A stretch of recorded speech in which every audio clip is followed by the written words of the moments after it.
okwogera ne Katonda buli ku makya y'ensula ennamu ekulukutira mu bulamu bwaffe ne tufuna amaanyi agatuyamba okuyita mu lunaku lwonna. Funa amaanyi nga tonnafuluma nnyumba yo. Omukwano omulabi wa 3ABN TV nate nkwanirizaako mu puroguramu yaffe eno ensulo y'enkya. Okoze bulungi bw'osazeewo okugamba nti kannembeke ensulo y'enkya eno nga kwe kusoma ku kigambo kya Katonda tutandika olunaku nga tuli ne Katonda waffe. Mukama waffe yeebala bukeesezza. Mukama mulungi kubanga atwagala ate atusibiridde entanda y'okumakya kuno era okoze bulungi bw'oteze. Nsaba okwata Bayibuli yo tuli mu kasisimuka eri abo abakamanyi. Oyinza okuba oteze ng'akasisimuka tokamanyi. Kitegeeza just ekintu kye tusisimukirako nga twakazuukuka kuba twagala tutandika olunaku nga tuli ne Katonda waffe. So ekyokuyiga kye tugenda okufuna tuli ku Bayibuli yaffe. Osobola n'okubaako ne ka notebook konotingamu ensonga ezimu kuba tulina eddakiika ntono nnyo ze tukozesa mu kiseera kino, so nga wayinza okubaawo ky'owulidde ng'oneetaaga okwongera okukizimba, okwongera okukitegeera ennyo. So funa ka notebook mw'oyinza okuwandiika. Nze akubuuzaako, nze Lydia Mugalu, omusinza mu kkanisa eya SDA Kanyanya. Mbatumiddeko mwenna mikwano gyange, baweereza bannange, baneighbours bange Pererwe nammere mbatumiddeko. Ntumiddeko ba members ba the Golden Gate Choir, ntumidde abasawo bonna bempeereza nabo na buli muntu yenna. Kaakano ate ntumidde nnyo gwali ku TV mu kiseera kino asazeewo okubeera nga tuyigira wamu. Olunaku lwajjo twalabye ensonga ne leero tugenda kubaako kye twongera okuyiga. Kale katwewombeeke tweteeke emikono gya Mukama, ye yababeera omuyigiriza waffe. Katonda waffe tweyanzizza olw'ekiseera ky'otuwadde. Tukwebaza kubanga obukeesezza ng'oli wamu naffe. Tusaba tutambule olunaku lwonna ng'oli wamu naffe. Kye tuva tukuyita oyogere naffe wa Yesu Kristo omulokozi waffe. Amiina. Olunaku lwajjo twatunuulidde ekiseera ky'omusango. Tuli eri mu kubikkulirwa essuula y'e14 olunyiriri olunyiriri olw'omusanvu. Ssuula 14 kubikkulirwa olunyiriri olw'omusanvu nga malayika aleeta okulabula ng'ayogera mu ddoboozi eddene. Tusobola okusomayo. Wagamba nti ng'ayogera n'eddoboozi ddene nti mutye Katonda mumuwe ekitiibwa kubanga ekiseera eky'omusango gwe kituuse. Mumusinze eyakola eggulu n'ensi n'ennyanja n'ensulo z'amazzi. Tuzze tufuna okulabulwa okw'enjawulo. Olunaku lwajjo twalabye ekiseera eky'omusango. Omusango gwani? Omusango gwe. Kitegeeza Katonda omusango guno yagwogerako dda. Atulabula tutegeere nti ku nkomere wagenda kubaayo omusango. Naye ate olwaleero tetuzze kwogera ku musango gwo twagulabye jjo ng'omuntu asobola okwesalirawo okukola obulungi kubanga baatulaze nti bagenda kutusalira okusinziira ku buli muntu nga bw'azaakola. Kati ababadde nga tebalowooza nti ebikolwa byabwe birina impact nene ku bulokozi. Kati olunaku lwajjo twasisimuse ne tugamba tulina okutambulira mu mateeka ga Katonda, tulina okukola obulungi. Naye nga tukikola tutya? Nga Kristo yennyini tumukkiriza n'atuula mu ffe n'atusobozesa. Kaakati nno olwaleero nga tumaze okutunuulira omusango gyo, wano olunyiriri lugamba nti mumusinze oyo yakola eggulu n'ensi. Leero twagala kutunuulira kigambo okusinza omutonzi. Musinze omutonzi. Omuntu ayinza okwebuuza nti ekigambo okusinza kye ki?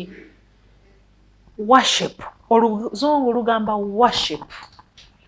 okuba nti nno omuntu omusinza omusukkulumya okusukkulumya ekintu ku kirala kyonna. Katonda waffe tumusukkulumye, tumusinze, tumuwulire. Yalina okusooka okuwulirwa. Bwe kuba kuwulira, yalina okusooka okuwulirwa. Nga bwe wabaawo ekigenda mu maaso, obuuza Katonda agambye atya? Katonda mu kino agamba ki? Olwo oba omusinzizza, omusoosowazizza, omusukkulumiza, byonna. Abantu abamu balowooza nti okufukamirira ekintu kwe kukisinza. Kituufu kye kimu ku kabonero akalaga nti ofukamidde okusinza, naye osobola okufukamira naye ng'omutima gwo tegusinzizza nako yadde akatini. Twalinanga omwana eyali stubborn ewaka, ng'ayinza okugamba nfukamidde naye omutima tegufukamidde. Ng'olwo bamugambye afukamire abuze omuntu. N'agamba nfukamidde naye omutima tegufukamidde. Ekyo Katonda si kyayagala. Bantu bangi nnyo abeekwenyakwenya ne beefukamiza naye ng'omutima tegukoze eki? Tegufukamidde. Oyinza okutunuulira abantu nga bonna batunula nga balina omwoyo abajjudde nnyo, naye ng'ekigambo ky'okutya Katonda okumusinza kiri wala. Awo omuntu kyava yeebuuza kati okusinza kye ki? Okusinza kwe kusukkulumya Katonda mu buli nsonga yonna, naye nga tulaba nti okusinza okwo Katonda kyatwagalamu. Eri bw'oba osomyeko mu Bubuulizi agamba the whole duty of man is to have reverence for the Lord. Mu Bubuulizi 12:13 nti osobola okulowooza ku bingi byonna, osobola okulowooza ku bingi, naye the whole duty of you, Katonda ekyakusuubiramu kiryaki? Kumutya, kumusinza. Tewali nsonga ndala yonna Katonda gy'asuubira mu muntu, tewali. Ebirala byonna bitumenya, naye gwe kasita obeera muwulize n'okola nga Katonda bw'asiima, n'oba ng'omusukkulumiza ku birala byonna, nga bwe wajjawo options ez'okukyuzingako. Katonda agamba bw'ati, n'omuntu agambye bw'ati, kati nkole ki? Ng'osalawo ekya Katonda. Nti ono agambye bw'ati, n'ono agambye bw'ati, naye kaakati bwe ntunulamu Kristo yatugamba atya? Ti Kristo yagamba bw'ati, ng'okola ekyo.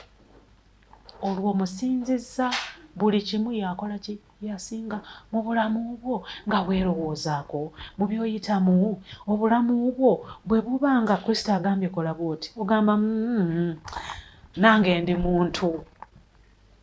Olaba obuntu bwo bw'obuyisaawo, olaba bw'oweesinza, olaba bw'osinza omuntu munno kubanga alina kyagambye naye nga kikontana n'ebya Katonda, Katonda n'omuteeka wabbali. Kati twogera ku kigambo okusinza.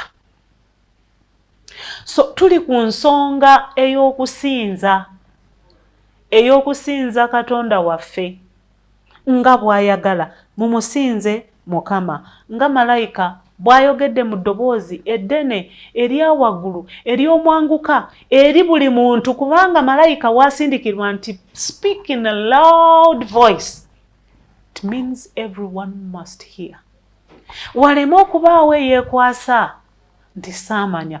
N'ensonga lwaki otudde leero tuyigire wamu, oleme okubaako kye weekwasa nti ebyo sibiwulirangako, naye eddoboozi lya malayika likoze eki? Lizze okulabula nti tusinze Mukama. Lwaki? Oyo yakola eggulu n'ensi na buli kimu, ng'olunyiri bwe lugamba Revelations chapter 14:7 kubikkulirwa we tuli 14:7 nti tumusinze oyo yakola eggulu n'ensi n'ennyanja n'ensulo ez'amazzi na buli kimu. Lwaki tusinza Katonda? Kubanga ye yatonda, ye yakola eggulu n'ensi. Bannaye Katonda teyegeraageranyizibwako. Abantu bagezezaako okuyiiya ebintu bingi naye tebasobola kutonda. Ne be bagezaako okubanga batonda, John adde ku TV nga ndaba robots, bakoze bu robots, naye tebasobola kukola Katonda bye yakola ki? Wabula ku magezi ate gabagabanyizaako mwe muva ebyo. Katonda ye yakola omuntu n'amukola ng'abulako kati n'okubeera nga ye. Naye teri muntu asobola kutonda muntu. Ekyo nkikubuulira. Obutonzi bwasigalira ani? Katonda. Kati bw'amala okututonda n'atugabanyizaako ku magezi. Kyova olaba nti naffe tugezaako ne tutetenkanya ne tula. Ate abantu omuntu ne yeerabira nti n'amagezi g'akozesezza okukola ebyo by'akoze Katonda yagamuwadde. Bw'abaako waatuuse ate n'awulira nga wa kitalo nnyo. Bw'abaako ne kyayiiyiza n'alowooza wa kitalo nnyo. Kumbe Katonda gw'alina okusigala ng'asinza kubanga n'ekyo kyatuuseeko Katonda yakimuwadde. So tumusinze oyo yakola eggulu n'ensi. Nsaba tutunuulireko mu kitabo kya Exodus chapter 20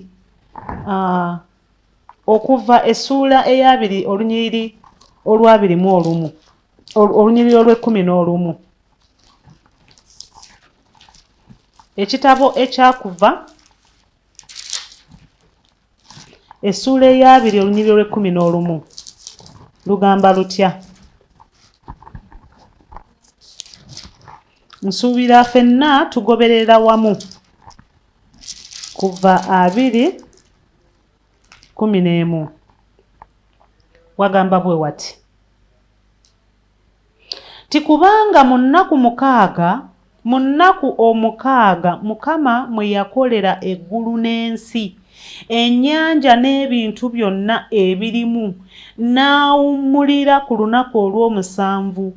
Mukama kyeyava aluwa omukisa olunaku olwa Ssabbiiti n'alutukuza. Eri abantu abamu bw'otandika okwogera ku bigambo bya Ssabbiiti nga baziba amatu. Nze neewuunya omuntu engeri gy'azibira okutwa ekigambo kya Katonda. Kati olwo okusoma Bayibuli kye kibi? Ye bw'obanga oli ku lwa Katonda, lwaki olinako ebimu by'okyawa? Lwaki amazima ga Katonda togawulira gonna nga bwe gazze gy'oli? Naye njagala okutegeeza omuntu asobola n'okubikako Bayibuli olw'okuba oyogedde ekigambo Ssabbiiti. Nsaba Mukama kireme okubeera ku bana bendi nabo olwaleero betuwuliziganya nabo. Kubanga Katonda ayagala okutujjukiza nti yakola ebintu byonna mu nnaku 6. Ku lunaku olw'omusanvu n'akola ki? N'awummula. N'alusetting aside, n'alwawula, n'aluwa omukisa. Kitegeeza nno Ssabbiiti kye kimu ku bintu. Actually si kye kimu, wabula kye kijjukizo ky'obulokozi. Kye kijjukizo ky'obutonzi. Ekijjukizo ky'obutonzi. Era nga buli lwe tuwummula buli ku Ssabbiiti ne tuwummula ne tugamba waawo. Tuli mu kuwummula kubanga tujjukira Katonda waffe eyatonda nga bwe kiri stated wano. Tikubanga mu nnaku 6 Mukama mwe yakolera eggulu n'ensi, ennyanja n'ebintu byonna ebirimu, n'awummulira ku lunaku olw'omusanvu. Kyeyava aluwa omukisa. Bannange, nsiriseemukko olw'ensonga. Nina mukwano gwange gwe nali njogera naye wiiki ewedde. Ne mugamba nti naye ojja ddi tusinzeeko ku Ssabbiiti? Kyava ngamba nange nsinza ku Ssabbiiti n'ensanyuka. Ne mugamba osinzizaawa?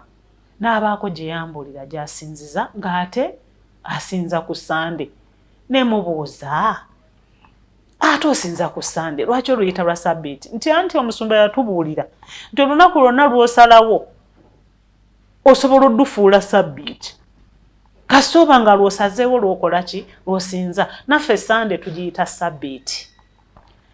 Naye maakinga ebigambo bino ebiri mu Bayibuli mu kisabo ekyakuva essuula ey'abiri olunyiriri olw'11 lugamba olunaku olw'omusanvu Mukama kye